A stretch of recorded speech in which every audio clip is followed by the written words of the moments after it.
ஒரு குக்கிராமத்துல ரொம்பவே கஷ்டப்படுற ஒரு குடும்பத்துல இருந்து பிறந்து வளர்ந்து ஒரு பையன் இன்னைக்கு ரொம்ப பெரிய ஆளா இருக்கான்.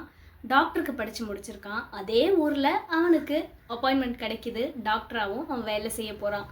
அப்படி இருக்கும்போது அந்த ஊர் மக்கள்லாம் அவனுக்கு ஒரு பாராட்டு விழா வைக்கிறாங்க. அந்த டாக்டர் அங்க வந்து எல்லார்கிட்டையும் ஸ்டேஜ்ல பேசுறாரு. அப்போ அங்க இருக்கிறவங்க கேக்குறாங்க, எப்படி டாக்டர் உங்களுக்கு இந்த மோட்டிவேஷன் கிடைச்சது? இவ்வளோ கஷ்டப்பட்ட ஒரு பின்தங்கிய கிராமத்துல இருந்து, உங்க குடும்பம் ரொம்ப கஷ்டப்பட்ட ஒரு குடும்பத்துல இருந்து கூட நீங்க இவ்வளோ பெரிய ஆளா வந்திருக்கீங்களே அப்படிங்கும்போது அவர் சொல்றாரு, எங்க அப்பா ரொம்ப குடிப்பாரு தான், எங்க அம்மாவெல்லாம் ரொம்ப போட்டு அடிப்பாரு.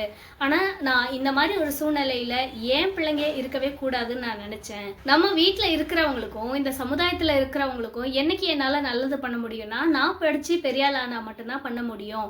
அந்த ஒரு நம்பிக்கையில தான் நான் டாக்டருக்கு படிச்சேன் அப்படின்னு சொல்றாரு. அப்படியே அந்த கூட்டம் முடிய போற நேரத்துல பயங்கர சத்தம் வெளியில.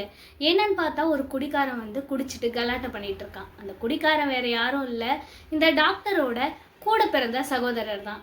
எப்படி இப்படி ஒரே குடும்பத்துல 2 பேரும் வேற வேற விதமா வளர்ந்துருக்காங்க அப்படின்னா, அந்த குடிகாரன் என்ன சொல்றான்னா, எங்க அப்பாவை பார்த்து தான் நான் வளர்ந்தேன். எங்க அப்பா அப்பப்ப பாட்டில் வீட்டுல வச்சிருப்பாங்க. அதை நான் குடிச்சு பழகிட்டு நான் அதுக்கு அடிமையாயிட்டேன் அப்படின்னு சொல்றாரு. வாழ்க்கையில சில பேரை பார்த்து நம்மளும் இப்படித்தான் இருக்கணும் அப்படின்னு கத்துக்கணும். சில பேரை பார்த்து நம்ம இப்படி இருக்கவே கூடாதுன்றதையும் கத்துக்கணும்.